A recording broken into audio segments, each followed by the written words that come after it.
धरणी सुचित्रं मुखाबुचितं तनुध्यानचितं निजभासहितं प्रणमामि सचेसुतगौरवरम्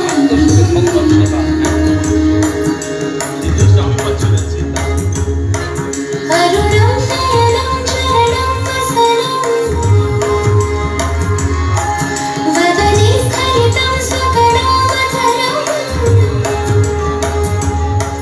कुरुते स्वरसं जगता जीवनम् प्रणमामि सचेसुतगौरवरम्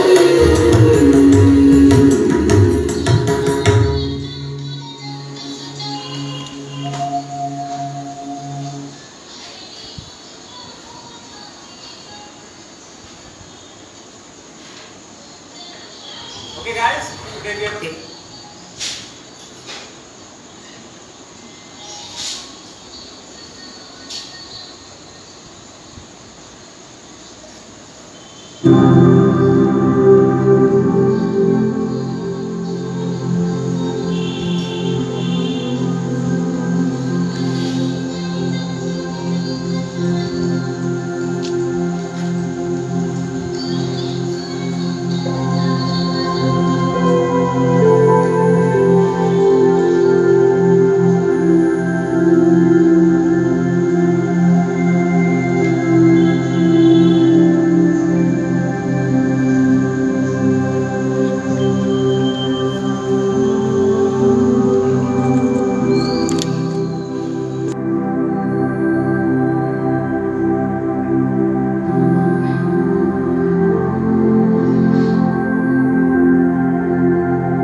हेलो ओम अखंड मंडलाकारं व्याप्तं येन चराचरं तत्पदं दर्शितं येन तस्मै श्री गुरवे नमः। वन्देऽहं श्रीगुरुर्श्रीयुतपदकमलं श्रीगुरून् वैष्णवांश्च श्रीरूपं सगुरुजातं सहगण रघुनाथान्वितं तं सजीवं सद्वैतं सवधूतं परिजनसहितं कृष्ण चैतन्य देवं राधा कृष्ण पादन सहगण ललितं श्रीसखन्वितांश्च पंचकल्पतरुभ्यश्च कृपा सिन्धुभ्येव च पतितानां पावनेभ्यो वैष्णवेभ्यो नमो आजानुलम्बितभुजौ कनकावदातौ संकीर्तनैकपितरौ कमलायुताक्षौ विश्वम्भरौ द्विजवरौ जुगधर्मपालौ वन्दे जगत्प्रियकरौ करुणावतारौ मूकं करोति वाचालं पङ्गुं लङ्घयते गिरिं যৎকৃপাতমহং বন্দে পরমানন্দমাধবম। নমো ব্রহ্মণ্যদেবায় গো ব্রাহ্মণহিতায় চ জগদ্ধিতায় কৃষ্ণায় গোবিন্দায় নমো নমঃ। কৃষ্ণ করুণা সিন্ধু দীনবন্ধু জগৎপতে গোপীশ গোপিকা কান্ত রাধা কান্ত নমস্তুতে। आनंद लीलामय विग्रहाय हेमावती वक्षवि सुंदराय तस्मै महाप्रेम रस प्रदाय श्री चैतन्य चंद्राय नमो नमस्ते। नमस्ते काल सत्ताय जगन्नाथ सुताय च सभृताय सपुत्राय सकलत्राय ते नमः। निताय गौर हरि बोल, निताय गौर हरि बोल, निताय गौर हरि हरि बोल। जय निताई जय गौर हरि। आज गौर कथार सूचनाय सबार आगे प्रणाम श्री गुरु चरण अरविंदे, प्रणाम भजन आनंदी सकल वैष्णव चरणे, प्रणाम अमर कुलदेवता प्रभु निताई गौर हरि।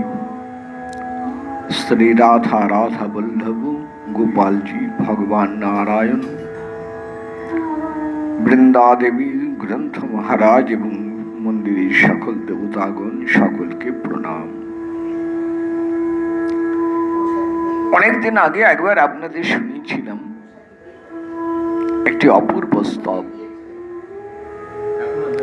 এই স্তব মন্ত্রটি রচনা করেছেন শ্রী সার্বভৌম ভট্টাচার্য পাদ। শ্রী সার্বভৌম ভট্টাচার্য তিনি তার লীলা প্রসঙ্গে শুনেছেন। তিনি ছিলেন ভারতের অন্যতম শ্রেষ্ঠ পণ্ডিত, রাজা প্রতাপরুদ্রের সভা পণ্ডিত। শুধু তাই নয়, সারা ভারতের সকল পণ্ডিতগণের মধ্যে শিরোমণি তুল্য বাংলার গৌরব সার্বভৌম ভট্টাচার্য। মহাপ্রভুর দাদু নীলাম্বর চক্রবর্তী পাদের বন্ধু ছিলেন তিনি। সেই সার্বভৌম ভট্টাচার্যের কাছেই মহাপ্রভু প্রথম অবস্থান নীলাচলে।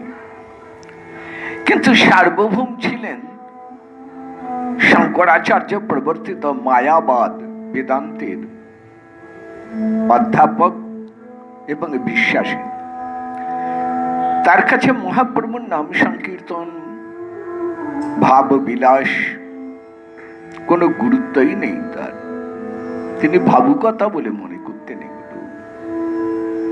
কিন্তু পরে সার্বভৌম মহাপ্রভুর করুণায় তার ভুল বুঝতে পেরে মহাপ্রভুর চরণে আশ্রয় নেন।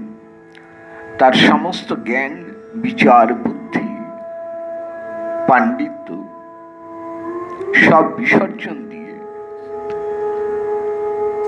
কায় মনোবাক্যে মহাপ্রভুর চরণ আশ্রয় করেছিলেন সার্বভৌম। এত বড় পণ্ডিত, অথচ তিনি মহাপ্রভু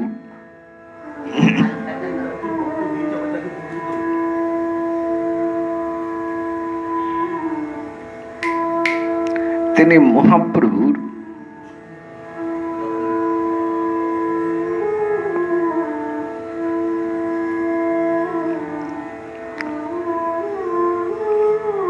এখানে রাখো, এখানে রাখো, এখানে রাখো, হ্যান্ডেলের উপরে রাখো। হ্যাঁ, এখানে থাক।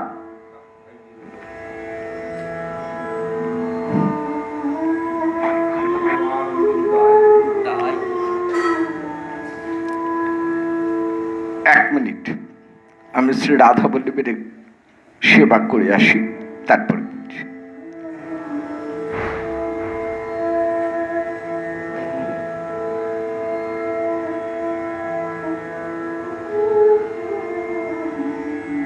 আচ্ছা ঠিক আছে,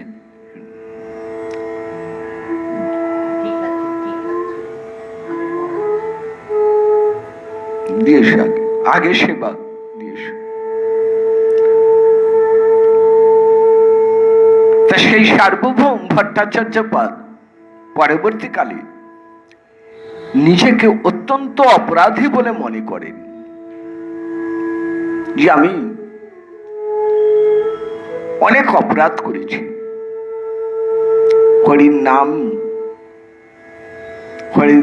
হরিনামকে তুচ্ছ বলে মনে করেছি, আমি মহাপ্রভুকে সাধারণ মানুষ বলে মনে করেছি,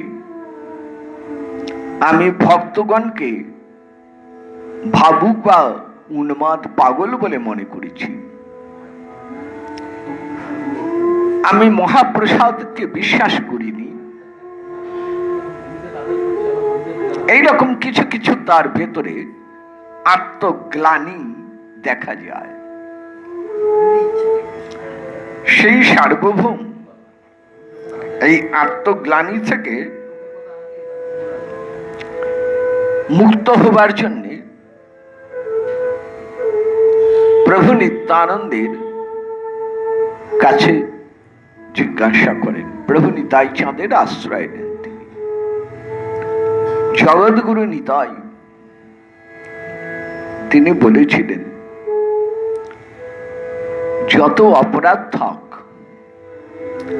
শ্রী গৌরাঙ্গ নামে মহাপ্রভুর নামে সকল অপরাধ মার্জন হয়ে যায়। জ্ঞানত বা অজ্ঞানত যত অপরাধী হোক না কেন, সকল অপরাধের মার্জনা গৌরাঙ্গের নাম। তুমি মহাপ্রভুর নাম নামাবলী প্রকাশ করো। প্রভু নিত্যানন্দের কৃপায় শ্রী সার্বভৌম ভট্টাচার্যপাদ মহাপ্রভুর 108টি নাম প্রকাশ করেছিলেন। এই স্তবগুলি, এই নামাবলী খুব দুর্লভ, সহজে মেলে না। এই নামাবলী প্রথম আমি দেখেছিলাম গম্ভীরায় বর্তমানে নিত্যলীলা প্রবিষ্ট মহন্ত মহারাজ শ্রীমৎ শ্রী গৌর গোবিন্দ দাসজির কাছে দেখেছিলাম প্রাচীন পুঁথি একটি। তিনি আমাকে বলেছিলেন, রোজ এটি পড়ো। সেই তার একান্ত ইচ্ছায় পরবর্তীকালে সেই গ্রন্থ থেকে অন্যান্য গ্রন্থে পুনরুদ্ধার করা হয় এবং বৈষ্ণব সমাজে আত্মপ্রকাশ করেন এই স্তব। এ আমাদের মহা সৌভাগ্য। এ আমরা নিতাই চাঁদের অপার অনন্ত করুণা।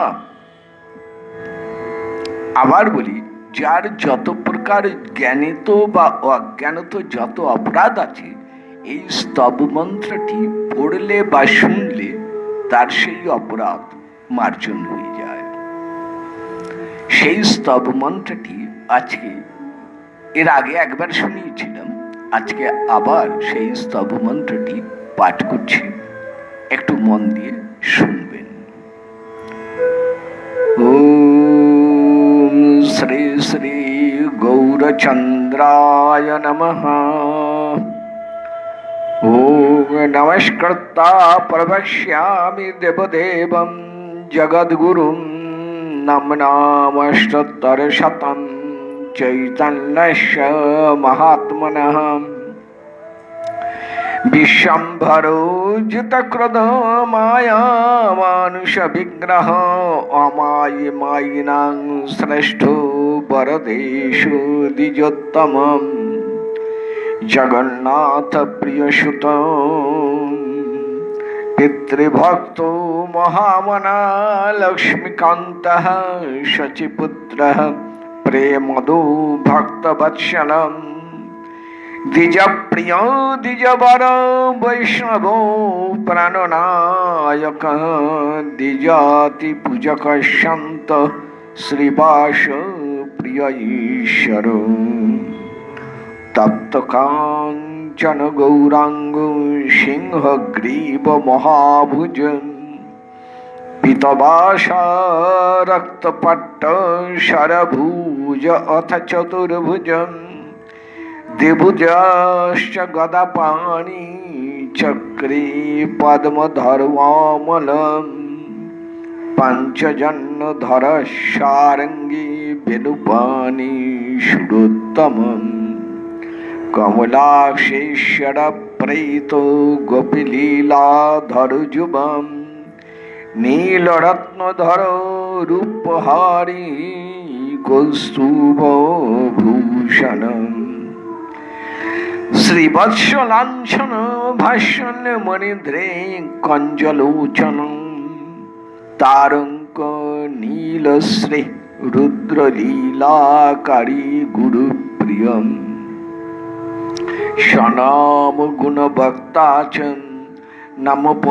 नमोपदेशदायकम् आचंडल प्रिय शुद्ध सर्वप्राणिहितैरतः विश्वरूप अनुज संधावतार शीतलाश्रयम् निश्चेम करुणो गुप्त आत्मभक्ति प्रवर्तको महानंद महानटो नृत्य गीत नाम प्रिय कवि आरती प्रिय शुचि शुद्ध भावदो भगवद प्रियम् इंद्रादि सर्वलोकेश वंदित श्री पदाम्बुजम् न्यासिचूड़ामणि कृष्ण सन्नासाश्रम पावनम् चैतन्य कृष्ण चैतन्य दंडद्रेगनस्तदंडकम् अवधूत प्रियो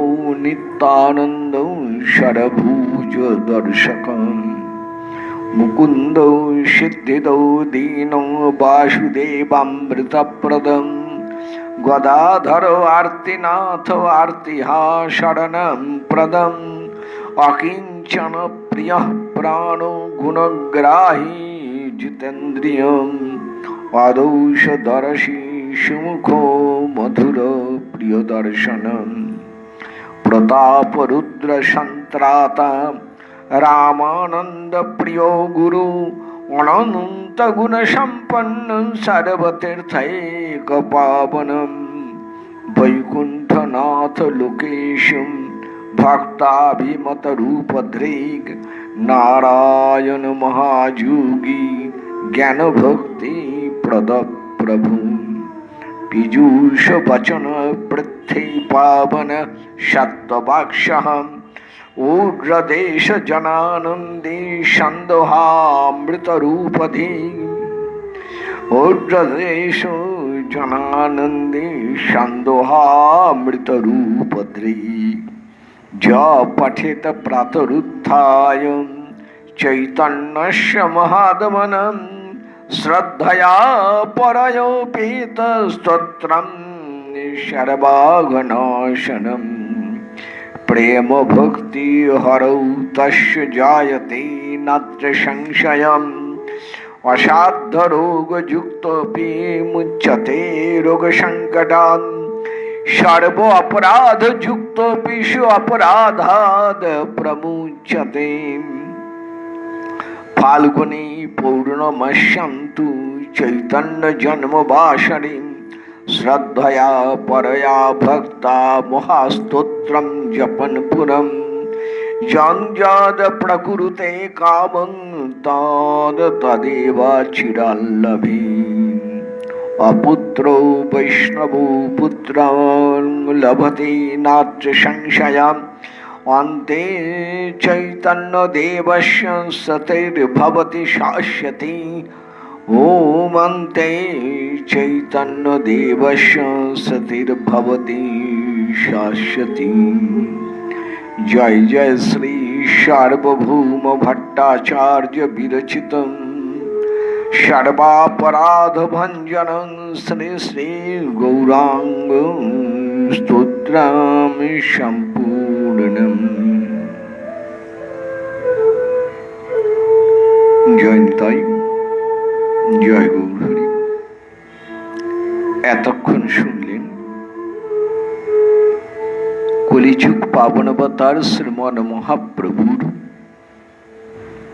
নামাবলী স্তব। এই নামাবলী স্তবটি যিনি পাঠ করেন বা শোনেন ভক্তিযুক্ত অন্তরে,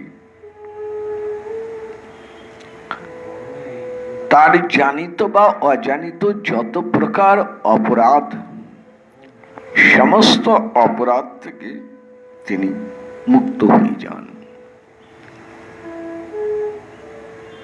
বিশেষত মহাপ্রভুর আবির্ভাবের দিনে, মানে ফাল্গুনী পূর্ণিমা থেকে আরম্ভ করে আগামী পঞ্চম দোল পর্যন্ত এই 5 দিন এই স্তব মন্ত্রটি পাঠের অপূর্ব ফল লাভ করা যায়। কেউ পড়েন, কেউ শুনবেন এই স্তব মন্ত্রটি। আপনাদের সবার মঙ্গলের জন্য, সবার কল্যাণের জন্য আজকে এই স্তব মন্ত্রটি পাঠ করা হল। এবার আলোচনায় যাচ্ছি। গতকাল শুনেছিলেন মহাপ্রভুর জন্ম প্রসঙ্গ। জন্মলীর দিনে জন্ম কথা শুনেছেন। কি নিয়ে এসেছেন মহাপ্রভু? এখানে বুঝুন, ভগবান যুগে যুগে আসেন আর মানুষের জন্য কিছু নিয়ে আসেন। এবারে কি নিয়ে আসবেন? শ্রী গোবিন্দ চিন্তা করছেন। শুনেছিলেন আপনারা বিলাস কুঞ্জে রাধা গোবিন্দের এই বিলাস, সেই বিলাসের এবার কথা হচ্ছে গোবিন্দ গৌরাঙ্গ হয়ে আসবেন, কিন্তু মানুষের জন্য কি নিয়ে আসবেন? একটি কথা ভালো করে বুঝে নিন, খুব ভালোভাবে কথাটি অনুধাবন করতে হবে। এবারে শ্রী গোবিন্দ একা আসছেন না, তিনি রাধা রানীকে সঙ্গে নিয়ে আসছেন। অন্যান্য যুগে শ্রী গোবিন্দের নানান অবতার এসেছে। অবতারা হি অসংখ্যয়া হরের সত্তা নিধর দ্বিজা। অসংখ্য অবতার শ্রী গোবিন্দের। এই অবতার দিয়ে ভূভার হরণ করেন, ধর্ম সংস্থাপন করেন।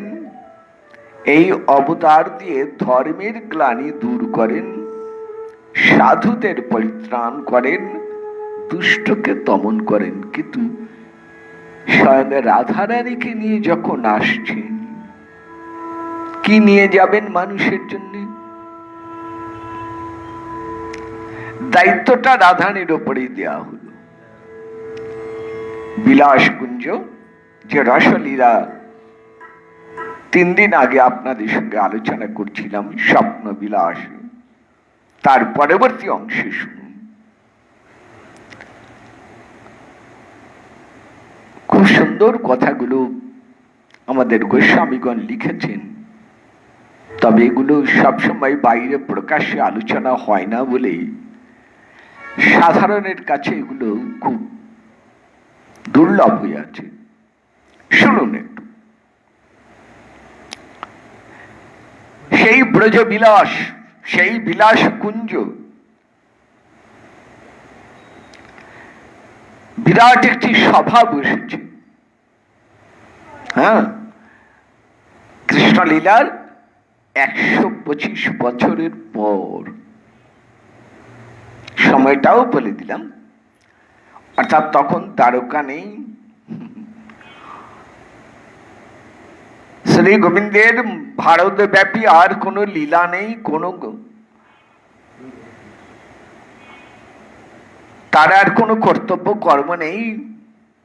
এবার তিনি ফিরে গেছেন বৃন্দাবনে। বিরাট একটি সভা বিলাসকুঞ্জের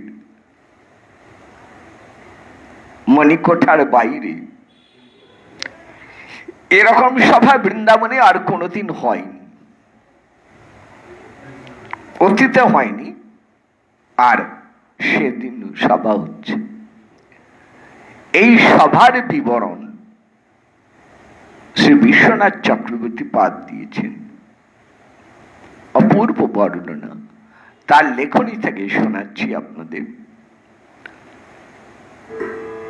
এবারে এই সভাতে সবাই এসেছেন, দাস্য, সখ্য, বাৎসল্য, মধুর, সবাই এসেছেন। অর্থাৎ নন্দ, যশোমতী, বলদেব, শ্রীদাম, সুদাম, সখাগণ,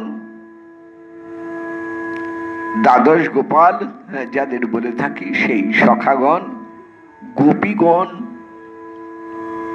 স্বয়ং রাধারানী নিজে, বলদেব, অনঙ্গ মঞ্জুরি। এখন কিন্তু আর কোনো আড়াল নেই। দেবী পূর্ণমাসী যোগমায়া, এমনকি সেই সভাতে উপস্থিত আছেন স্বয়ং গোপেশ্বর মহাদেব।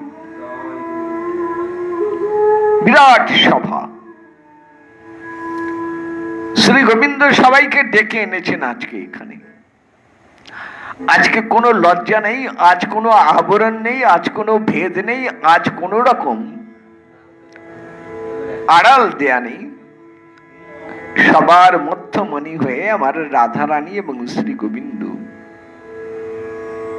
মণিকোঠায় সভায় সকলেই রয়েছেন।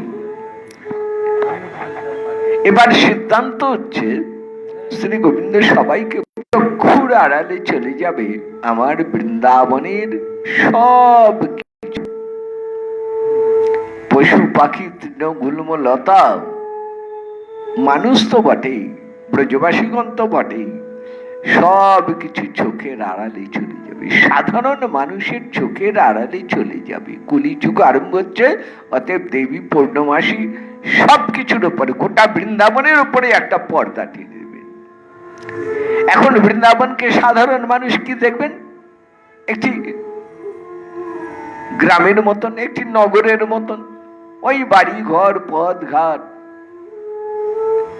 গাছপালা যেরকম আমরা এখন গিয়ে দেখি এইরকম দেখবেন। কিন্তু মনে রাখুন, এখন গিয়ে যে বৃন্দাবনকে দেখেন, এই বৃন্দাবন হচ্ছেন যোগমায়া কল্পিত। আর রাধা গোবিন্দের যে বিলাসের মূল বৃন্দাবন, যাকে আমরা বলি মধুর বৃন্দাবন, কবে হাম হেরব সেই মধুর বৃন্দাবন, সেই মধুর বৃন্দাবন কিন্তু যোগমায়া আবরণ দিয়ে রাখলেন। কেউ দেখতে, তবে হ্যাঁ দেখতে পান,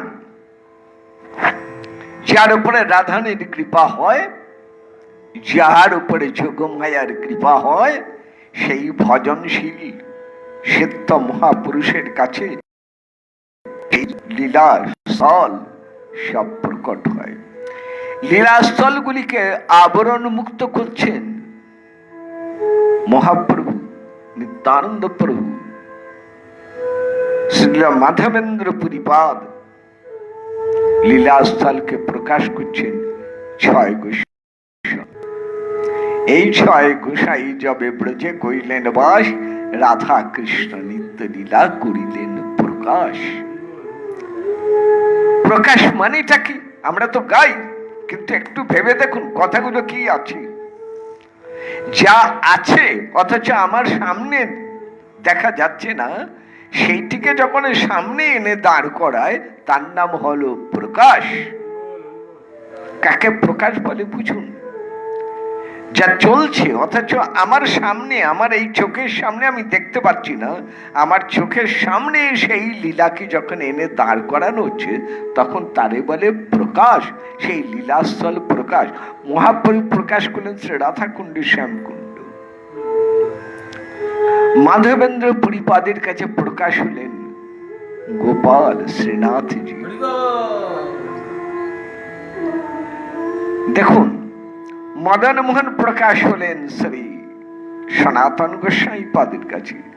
শ্রী গোবিন্দজি প্রকাশ হলেন যোগপীঠ বৃন্দাবন, যোগপীঠ গোমাটিলায় প্রকাশ হলেন গোবিন্দজি শ্রীরূপ গোস্বামী পাদের কাছে। চিন্তা করুন, ভেবে দেখুন, শ্যামানন্দ প্রভুর কাছে প্রকাশ হলেন শ্যাম সুন্দর, প্রকাশ হলেন শ্রী রাধা রমন গোপাল ভট্ট প্রভুর কাছে।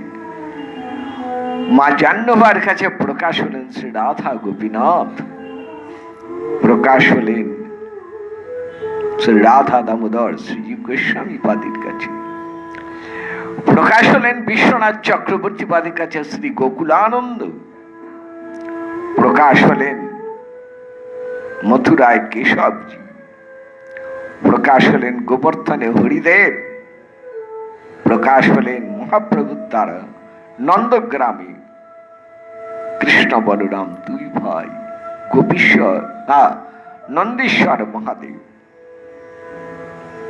স্বরূপ সনাতনের দ্বারা প্রকাশ হলেন কাম্যবনে কামেশ্বর মহাদেব। সনাতন প্রভুর দ্বারা প্রকাশ হলেন গোবর্ধনে চক্রেশ্বর মহাদেব। আমরা কতটুকু এইসব ইতিহাস জানি? আমরা এইসব ইতিহাস আলোচনা করি না, বলি না। বৃন্দাবনে যান সাধারণ মানুষ, যারা জানো ওই বাইরে বাইরে বাইরে বাইরে একটু দেখলেন, সামান্য একটু কাছে, হয়তো ব্রজবাসী তীর্থগুরুর কাছে সামান্য কিছু শুনলেন, শুনে ফিরে এলেন। মূল কথাগুলো এগুলো কিন্তু আমাদের কাছ থেকে এখন অনেক দূরে সরে আছে। তারই কিছু কিছু মণি রত্ন আপনাদের তুলে তুলে শোনাচ্ছি। তা বিরাট সভা, শ্রী গোবিন্দ সবাইকে ডেকেছেন, সবাই বসেছেন। যোগমায়া এবার সবাই এখন অন্তরালে চলে যাবেন, লীলার উপরে পর্দা পড়বে। কোথায় যাবেন? সূচনা হচ্ছে গৌর লীলা। এবার ভূমিকা হচ্ছে এইখানে গৌর লীলার বীজ এইবার এখানে রোপণ করা হচ্ছে এই বিরাট সভায়। শ্রী গোবিন্দের প্রতিজ্ঞা, আমি কলিযুগে গৌরাঙ্গ হব, শচী সুত হয়ে আসব। শচী মা কে হবেন? মা যশোমতী। মা দেবকী রয়েছেন, তিনি যাবেন কোথায়? বলেন তিনি হারাই পণ্ডিত পত্নী মা পদ্মাবতী দেবী হবেন। হারাই পণ্ডিত রূপে প্রকাশ হবেন বসুদেব। নন্দ বাবা আসবেন শ্রী জগন্নাথ মিশ্র রূপে। হরিবুল। দ্বাদশ শাখা, দ্বাদশ গোপাল আসবে। একজন শুধু ঘুমিয়ে রইলেন, শ্রীরাম গিরি গোবর্ধনে ঘুমিয়ে রইলেন। এই একজনই যিনি 4500 বছর পরেও নিজের শরীর না বদলিয়ে সেই ব্রজের শরীর নিয়েই সাক্ষাতে গৌরী লীলায় এসেছেন। নাম তার শ্রী অভিরাম ঠাকুর। তার শ্রীপাঠ খানাকুল, কৃষ্ণনগরে খানাকুলে। এবং আপনারা যারা গেছেন অভিরাম ঠাকুরের পাঠে গিয়ে লক্ষ্য করবেন, দেখবেন বহু দেব মন্দির এবং দেব বিগ্রহ ভাঙা হইয়া। অভিরাম ঠাকুরের প্রণামে এই অবস্থা। এমনকি নিত্যানন্দ প্রভুর 7 পুত্র অভিরামের প্রণামে লোকান্তরিত হন। একমাত্র অভিরামের প্রণাম নিতে পেরেছেন স্বয়ং মহাপ্রভু নিত্যানন্দ প্রভু, মা জাহ্নবা, শ্রী অদ্বৈত প্রভু এবং মহাপ্রভু বীরচন্দ্র প্রভু নিজে, নিত্যানন্দ প্রভুর পুত্র বীরচন্দ্র প্রভু। এরা সবাই আসছেন। এই জন্য সেদিন একটু ইঙ্গিত দিয়েছিলাম, ব্রজের যারা নদী তারা। তবে তার মানে এই নয় আমাদের মতন এইরকম ভাববেন না আমরা একসঙ্গে দু জায়গায় থাকতে পারি না। ধরুন যখন কলকাতায় থাকি তখন বর্ধমানে থাকি না, আর যখন বর্ধমানে থাকি তখন কলকাতায় থাকি না। কিন্তু এখানে কেমন হলো, এই প্রাকৃত ধর্ম রইল না, সেটা কেমন বৃন্দাবনেও রইলেন আবার নবদ্বীপেও রইলেন, বৃন্দাবনে আড়ালে রইলেন, নবদ্বীপে গৌরলীলা সবার সামনে প্রত্যক্ষ। লীলার রহস্য আগে বুঝতে হবে, অবতারের মূল কথাগুলো আগে জানতে হবে। এই নিয়ে অনেক বাইরের জ্ঞান বিচার বুদ্ধি দিয়ে যতই বিশ্লেষণ করুন, কোনোদিন এই রহস্যের সমাধান বাইরের জগতের দিক থেকে হবে না, হতে পারে না। আসুন শোনা যাক রাধা কৃষ্ণ মিলে গৌর হবে, ভালো কথা। মানুষকে কি দেবেন? গোপেশ্বর মহাদেব বলছেন আমি তো ডেকে আনবো। এবারে ব্রহ্মা ডাকবেন না, কারণ ব্রহ্মাকে বলে দিয়েছেন ভগবান, দ্বারকা লীলায় বলেছেন ব্রহ্মা এই দাপর যুগ অবধি তোমার আবাহনে আমি বারবার এসেছি, নানান অবতার ব্রহ্মার আবাহনেই জগতে প্রকাশ হয়েছে, কিন্তু কলিযুগে তুমি আমাকে ডাকবে না। ব্রহ্মা যাবেন কোথায়? হ্যাঁ, যোগমায়া নির্দেশ করলেন ব্রহ্মাও আসবেন গৌরী লীলায়, প্রহ্লাদের সঙ্গে মিলেমিশে তিনি হবেন নামাচার্য হরিদাস ঠাকুর। দেবরাজ ইন্দ্র, দেখুন যারা অপরাধ করেছেন সেও আসবে গৌরী লীলায়, তিনি হবেন রাজা প্রতাপ রুদ্র। দেবগুরু বৃহস্পতি, একটু আগে যার স্তব রচিত স্তব মন্ত্র শুনলেন, সার্বভৌম ভট্টাচার্য পাদ। দেখুন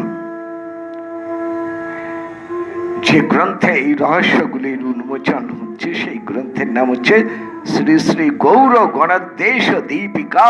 গ্রন্থের রচয়িতা হচ্ছেন কবি কর্ণপুর পাদ, যিনি শিবানন্দ সেনের পুত্র কবি কর্ণপুর পাদ। তবে তিনি বিস্তারিত বলেন নাই, তিনি মূল যে কথাগুলো, তিনি শুধু পাত্রপাত্রের পরিচয়টা দিয়েছেন, মূল কথাগুলো রয়েছেন বিশ্বনাথ চক্রবর্তী পাদের কলমে, সেইগুলোই আপনাদের শোনাচ্ছি। মূল কথায় চলে এভাবে বুঝে নিন, সবাই আসছেন। হ্যাঁ, সখীগণ আসছেন, অষ্টাসখী, অষ্টপ্রধান মহন্ত, স্বরূপ দামোদর, রামানন্দ রায়, এইরকম অষ্টপ্রধান মহন্ত, বুঝুন সবাই আসছেন। যেমন কালনার গৌরীদাস পণ্ডিত, যেমন নবদ্বীপের খোলা বেচা শ্রীধর, এইসব গোপালগণ, যেমন আড়িয়াদহের গদাধর দাস, দ্বাদশ গোপালের গুরুবর্গগণ, হ্যাঁ তারাও আসবেন, বাদ দিচ্ছেন না কাউকে। যেমন শ্রী গোবিন্দ যার কাছে লেখাপড়া শিখতে গিয়েছিলেন, সেই অবন্তীনগরে শান্তিপুনি মুনি, তিনিও আসছেন এবার মহাপ্রভুর বিদ্যা শিক্ষা দাতা গুরু হয়ে। দেখেছেন কাউকে বাদ দেয়া হয়নি। কিন্তু আবার এতগুলো গৌরগণের দেশের দীপিকার সবার কথা বলতে গেলে অনেক অনেক সময় লেগে যাবে। ওটা গ্রন্থে দেখে নেবেন, কে কি হয়েছেন ওটা দেখে নেবেন। আমি মূল কথায় যাই। সমস্যা হলো মানুষকে এবার কি দেয়া হবে? সত্য যুগে ধ্যান দেয়া হয়ে গেছে, ত্রেতা যুগে যজ্ঞ দেয়া হয়ে গেছে, দাপর যুগে সেবা পরিচর্যা দেওয়া হচ্ছে, কলির মানুষকে কি দেয়া হবে? বিরাট আলোচনা সভা বসেছে। হ্যাঁ, উদ্ধবজিও রয়েছেন। কি দেয়া হবে কলির মানুষকে? কেননা এইবার উঠে দাঁড়িয়ে বলদেব, প্রভু বলদেব বলছেন কলির মানুষকে ধ্যান দিলে করতে পারবে না। দেখুন বলদেব কেমন সুচিন্তিত অভিমত দিচ্ছেন। তিনি জগৎ গুরু, তিনি গুরু যেমন শিষ্যের অবস্থা ঠিক বোঝেন, ডাক্তার যেমন রোগীর অবস্থা ঠিক বোঝেন, তেমনি করে জগৎ গুরু বলদেব আমাদের অবস্থা ঠিক বুঝেন। বলদেব বলছেন কলিযুগের মানুষকে যদি ধ্যান করতে বলো করতে পারবে না, কলির যুগের মানুষকে যদি যজ্ঞ করতে বলো করতে পারবে না, কলির যুগের মানুষকে যদি সেবা পরিচর্যা করতে বলো করতে পারবে না। তাহলে কলিযুগের মানুষকে কি দেয়া হবে? খুব সমস্যা। কি দেয়া যাবে? কারণ যে পথ ধরে ভগবানের সান্নিধ্য লাভ করবে, মঙ্গল লাভ করবে, কল্যাণ লাভ করবেন কলির মানুষ, সে পথটা কি কেউ বলতে পারছেন না। সব শেষে উঠে দাঁড়িয়েছেন জ্ঞানমূর্তি শ্রী উদ্ধবজি। উদ্ধবজি আপনারা জানেন, উদ্ধবজির হৃদয়ে সর্বদাই শ্রীমদ ভাগবত বিরাজিত। উদ্ধবজির শ্রীমদ ভাগবত দ্বারকায় মূর্তিমন্ত সাক্ষাৎ গোবিন্দ রূপ। আর এখন দ্বারকার লীলার অবসানের পর সেই শ্রীমদ ভাগবত এখন উদ্ধবজির হৃদয়ে অবস্থান করছে। ভগবান শ্রী গোবিন্দ উদ্ধবজিকে বলছেন, উদ্ধব, এই সমস্যার সমাধান কি? কলিযুগের মানুষের কাছে কি নিয়ে যাওয়া যাবে? উদ্ধবজি বলছে, প্রভু আমার জ্ঞান বিচার বুদ্ধি নাই, কি দৈন্য, কি দীনতা, আমি এই সমস্যার কি সমাধান করব? তবে এই সমস্যার সমাধান তুমি অনেক আগেই করে রেখেছো। শ্রীমদ ভাগবত আমার হৃদয়ে বসে বলছেন এক অপূর্ব মন্ত্র, যদি অনুমতি দাও তাহলে বলি। ললিতা এগিয়ে এসেছেন, এসে বলছেন বলো বলো, ইঙ্গিত করছেন রাধানি শুনতে চান, বলো। উদ্ধবজি সুললিত কণ্ঠে সেই সভাতে দাঁড়িয়ে ঘোষণা করছেন, কৃতে যদ্ধায়ত বিষ্ণু ত্রেতায়াম যজত মখৈ দাপরে পরিচর্যায়াম কলৌ তদ হরি কীর্তনাদ। আরেকবার শুনি, কৃতে যদ্ধায়তে বিষ্ণু ত্রেতায়াম যজত মখৈ দাপরে পরিচর্যায়াম কলৌ তদ হরি কীর্তনাদ। সবাই উঠে দাঁড়িয়ে ধন্য ধন্য বলতে লাগলেন। উদ্ধবকে স্বাগত, নানা ভাগবত বাক্যকে স্বাগত জানালেন। নির্ণয় হয়ে গেল কলির মানুষের জন্য রইল হরিনাম।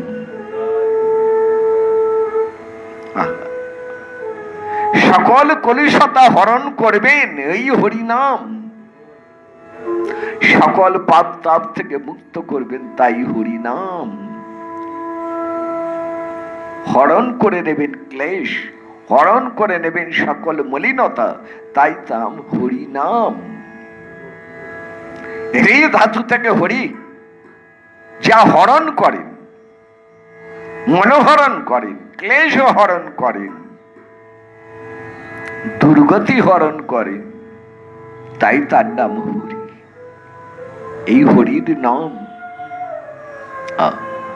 হরের নাম হরের নাম হরের নামৈব কেবলম কলৌ নাস্তেব নাস্তেব নাস্তেব গতিরন্যথা।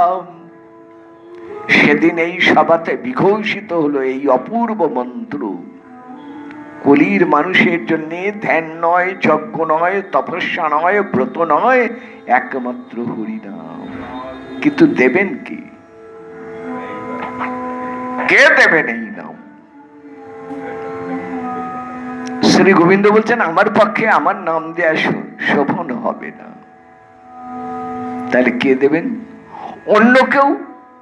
না না, সবাই পিছিয়ে যাচ্ছেন। না না না, কলির মানুষের কাছে গিয়ে নাম দেব না, সবাই পিছিয়ে যাচ্ছেন। কে দেবেন? পরিকল্পনাটা কেমন? গোপেশ্বর মহাদেব ডেকে আনবেন। আহা, কিন্তু নাম দেবে কি? শ্রী গোবিন্দ দেবেন? রাধারানী দেবেন? এইবার রাধারানী বলছেন, শ্রী গোবিন্দ নিজের অক্ষমতা স্বীকার করলেন। কি বলছেন?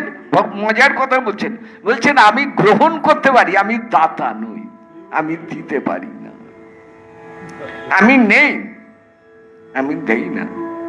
যদি কারো সন্দেহ থাকে গীতার বাক্য দেখুন, যৎ করসি যজস্নাসি যজ্জুহোষি দদাসি যৎ যৎ তপস্যাসি কুন্তেয় তৎ কুরিষ্য মদর্পণম। আমাকে দাও, আমাকে দাও, আমাকে দাও, যা কিছু করে সব আমাকে দাও, আমি গ্রহণ করব। পত্রং পুষ্পং ফলং তোয়ং জমে ভক্তা প্রযচ্ছতি। যে আমাকে দেবে সবটাই তার গ্রহণের মন্ত্র, দানের মন্ত্র নেই। সারা গীতা খুঁজে দেখুন, একটি বারও পাবেন না তিনি কিছু দান করছেন। একটা বার মাত্র বলছেন তেষামহং সমুধার্তা মৃত্যু সংসার সাগর। আমি মৃত্যু সংসার সাগর থেকে উদ্ধার করি, শুধু এইটুকু কথা আছে। আর দ্বিতীয় একটা কথা বলেছেন, আমি তোমাকে সর্ব পাপ থেকে মুক্ত করে দেব, ব্যাস। কিন্তু হরি নাম দেব, এ কথা গীতায় কোথায়? হরিনাম সবার উপরে, হরিনামের কোনো তুলনা নেই। নাম সবার উপরে, মনে রাখুন। শ্রী বিগ্রহে চরমতম প্রকাশ নাম রূপ। ভগবান শ্রী গোবিন্দের দুই রূপ, একটি স্বরূপ আর একটি নাম রূপ। কোনটি শ্রেষ্ঠ? শ্রী বিশ্বনাথ চক্রবর্তী পাদ বলছেন, স্বরূপ না বুঝলে দেখা যায় না, কিন্তু নাম অবাধ। খাইতে শুইতে যেখানে সেখানে নাম প্রকাশ হচ্ছে। এই নাম, এই নামের কোনো তুলনা হয় না। হরের নাম হরের নাম হরের নামৈব কেবলম কলৌ নাস্তেব নাস্তেব নাস্তেব গতিরন্যথা। এই নাম ভজ, নাম চিন্ত, নাম কর সার। অনন্ত কৃষ্ণের নাম, তার মহিমা অপার। স্থির হলো কলিযুগের মানুষকে নাম দেয়া হবে, কিন্তু কে দেবেন? শ্রী গোবিন্দ বলছেন দাতা আমি নই। তাহলে দাতাকে? একজনই দাতা আছে। সমগ্র ব্রজমণ্ডলে মাত্র একজনই দাতা। কে দাতা? আমার রাধারানী দাতা। সমগ্র ব্রজমণ্ডলে ওই একজনই দাতা, আমার রাধারানী দাতা। রাধারানীর মতন দান আর কারো নেই। রাধারানী সর্বস্ব, সর্বস্বের ওপরেও যদি কিছু থাকে, রাধারানী নিজেকে দান করে দিয়েছে। কৃষ্ণময়ী কৃষ্ণ যার অন্তরে, বাহিরে তার যাহা যাহা নেত্র পড়ে তাহা কৃষ্ণ স্ফুরে। রাধারানী। কিন্তু রাধারানী সবার সামনে আসবেন, তা কেমন করে হয়? রাধারানী সবার সামনে এসে নাম দেবেন, কলির মানুষের সামনে এসে দাঁড়াবেন, কলির মানুষ নিতে পারবেন না, অসম্ভব। যোগমায়া দেবী ভগবতী পরণমাসী অপূর্ব সমাধান করে দিচ্ছেন। বললেন এক কাজ করুন, রাধারানী বাইরে থাকবেন, অন্তরে কৃষ্ণ থাকবে। অন্তর কৃষ্ণ, বহির গৌর। আর রাধারানী বলছে আমার যে নাম, এই নামের মধ্যে যে প্রেম, সেই প্রেম আমি নাম দেব, কিন্তু প্রেম দেবে কি?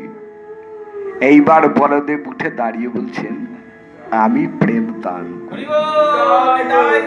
নিত্যানন্দ প্রেম দাতা গৌরাঙ্গ পরম ধন, শ্রীরাস মন্ডল মিলে শ্রী রাধা রমন। নিত্যানন্দ প্রেম দাতা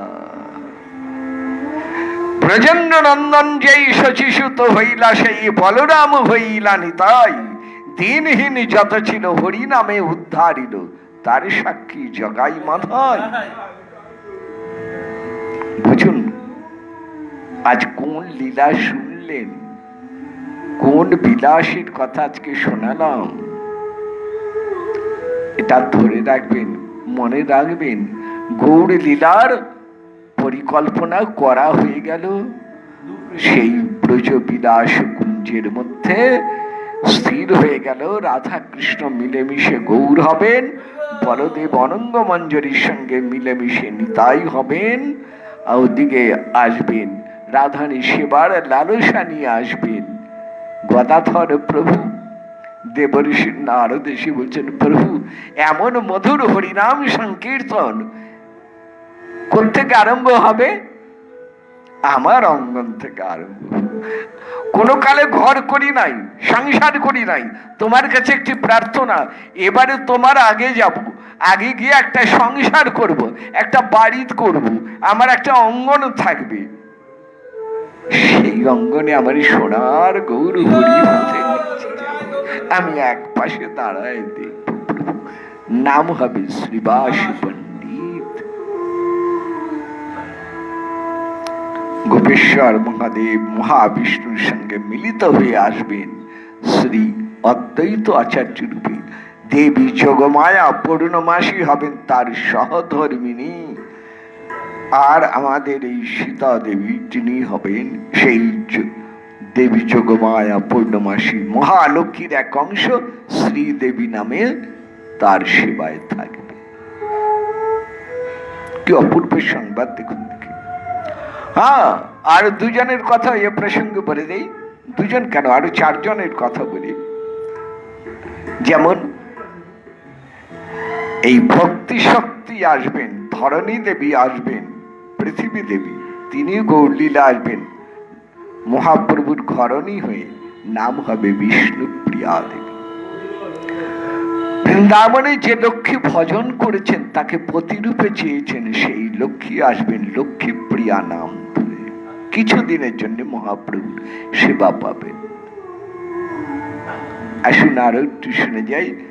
বলদেবের দুই স্ত্রী নাম রেবতী এবং বারুণী, তারা এবার আসবেন ভক্তি প্রদান করতে, নাম হবে বসুধা এবং জাহ্নবা মাতা। তাহলে তিন প্রভুর সংসারের পরিচয় দেয়া হয়ে গেল। তবে কি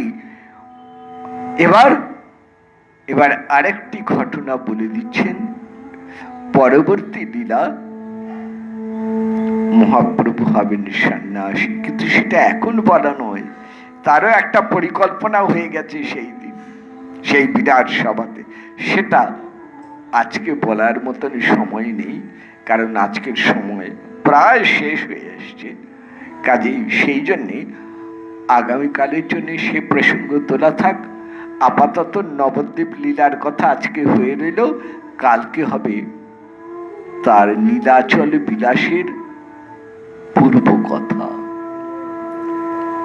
অর্থাৎ মহাপ্রভুর সন্ন্যাস আশ্রমের সন্ন্যাসী হবার যে বিলাস, সেই বিলাসেরও পরিকল্পনা করা হয়েছে। সেই পরিকল্পনার কথা শোনাবো আগামীকাল আবার রাত্রি 8টার সময়। কথা আপনারা শুনছেন, যে কথাগুলো ঠিক আমাদের বর্তমান ভক্ত সমাজে ঠিক ঠিক প্রচলিত নেই।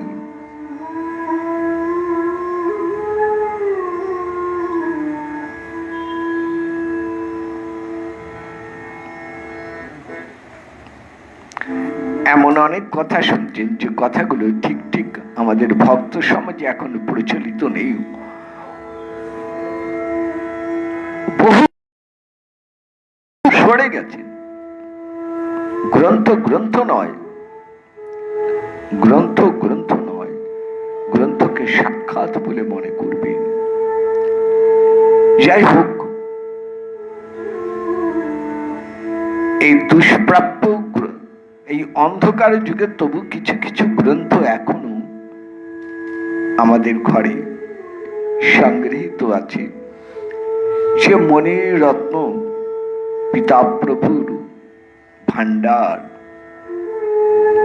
কত লীলা তার কাছে শুনেছি, কত গ্রন্থ তিনি পড়িয়েছেন। তার একটা কথাই ছিল, ভালো করে পড়ো, ভালো করে বুঝো। আজকে তার কথাগুলো অত্যন্ত প্রয়োজনীয় নির্দেশ বলে মনে করি, মাথা পেতে নিয়েছি। সেই মণিরত্নের কিছু কিছু ছটা আপনাদের শোনাচ্ছি।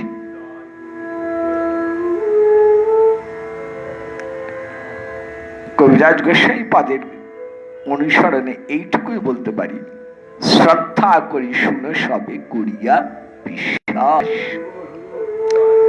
শুনছেন, আপনার বিশ্বাস অনুযায়ী ফল লাভ হবে। নিতাই চাঁদের চরণে, মহাপ্রভুর চরণে প্রার্থনা করি আপনাদের এই বিশ্বাস পূর্ণ হোক। আপনারা জানেন, কালকে দোল পূর্ণিমা তিথি উৎসব পালন হয়েছে। আমরা মহাপ্রভুর কথা যেমন বলছি, তেমনি দোল পূর্ণিমা উৎসব। দোল পূর্ণিমা, দোল উৎসব বৃন্দাবনে দুরকম। একটি হচ্ছে নৈমিত্তিক, আরেকটি হচ্ছে নিত্য।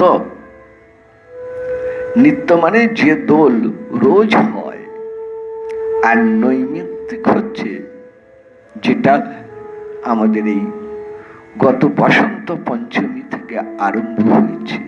সরস্বতী পূজার দিন থেকে এই দোল উৎসব আরম্ভ হয়েছে এবং সেটা আগামী একাদশী তিথি পর্যন্ত, একাদশী তিথি আগে দশমী তিথি পর্যন্ত এই দোল উৎসব চলছে। শ্রীধাম বৃন্দাবনে এই দোল উৎসব কেউ চতুর্থী থেকে করেন, কেউ বা অমাবস্যার পর থেকে করেন। নানান জায়গায় নানান রকম দেখা যায় এবং নানান রকম প্রকারভেদও দেখা যায়। যেমন লাঠমার হোলি, যেমন লাড্ডু হোলি, যেমন পুষ্প হোলি, মানে ফুল দিয়ে দোল খেলা, এরকম। এগুলো সব নৈমিত্তিক লীলা। রাধা গোবিন্দের নিত্য লীলা দোল উৎসব। এ প্রসঙ্গে সিদ্ধ মনোহর দাস বাবার কথা আপনাদের শুনিয়েছিলাম। শ্রী রাধা কুণ্ডে প্রতিদিন রাধা গোবিন্দ যুগল এই দোল রং খেলে, আবির খেলে। সেদিন প্রতিযোগিতা হচ্ছে, একদিকে সখাগণ, আরেকদিকে সখীগণ। সখাগণের নেতা প্রধান মুখপাত্র শ্রী গোবিন্দ, আর সখীগণের মূল হচ্ছেন শ্রীমতী রাধারানী। খেলা হবে। কোথায় খেলা স্থান? নিধুবনে। এই সখা এবং সখীগণে দোল, আবির অর্পণ, রং পিচকারির খেলা। আহা, শ্রী গোবিন্দকে যুদ্ধে আবাহন করছেন, আইসো হে হারুয়া নাগর ফাগুয়া খেলাই। এসো হে হারুয়া নাগর, সব দিকেই তো হেরে আছো, দেখি দোল উৎসবে জিততে পারো কিনা। ললিতা ডাকছেন, এসো হে হাড়ুয়া নাগর, ফাগুয়া খেলায়। তারপর দুই পক্ষে এত আবির ছোড়াছুড়ি হলো যে সেই আবিরে যমুনা লাল, বনভূমি সব লাল, লাল হি লাল, গোটা বৃন্দাবন ভূমি লাল হয়ে গেল। তারপর শ্রী গোবিন্দ জিতেছিলেন?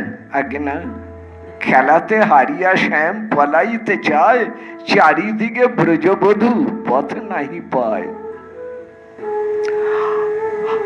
আবিরে অরুণ আখি শ্যাম মেলিতে না পারে, হারিনু হারিনু শ্যাম বলে বাড়ি বাড়ি। আমি হেরে গেলাম।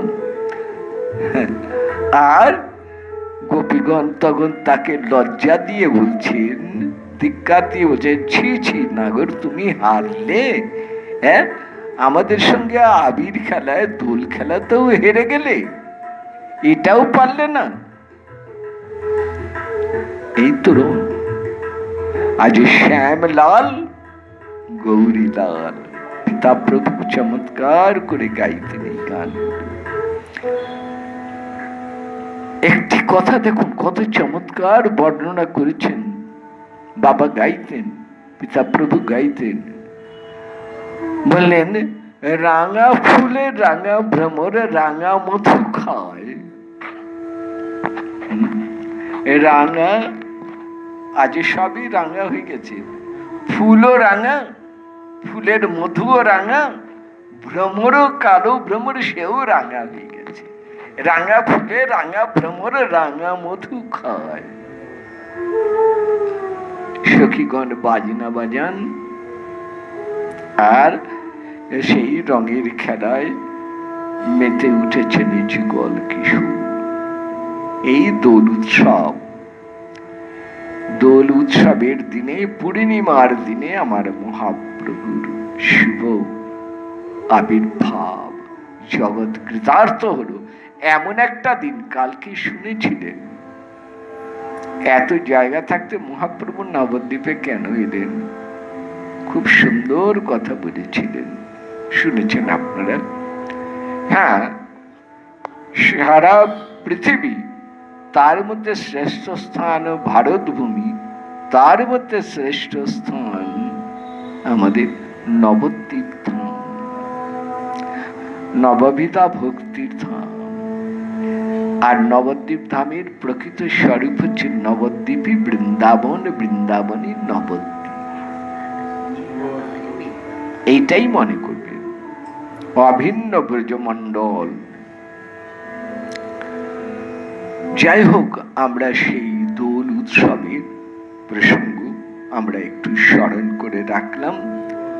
আগামীকাল শুনবেন মহাপ্রভুর নীলাচল বিলাসের পরিকল্পনা।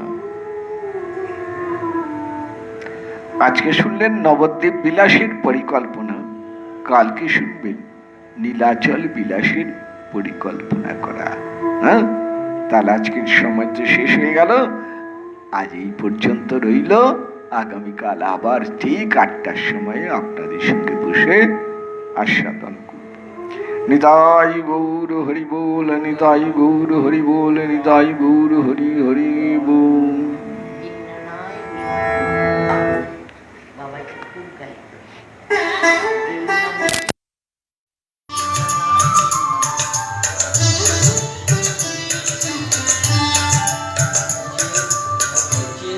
कृष्ण चैतन्य प्रभु दया करो मोरे। श्री कृष्ण चैतन्य प्रभु दया करो।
प्रभु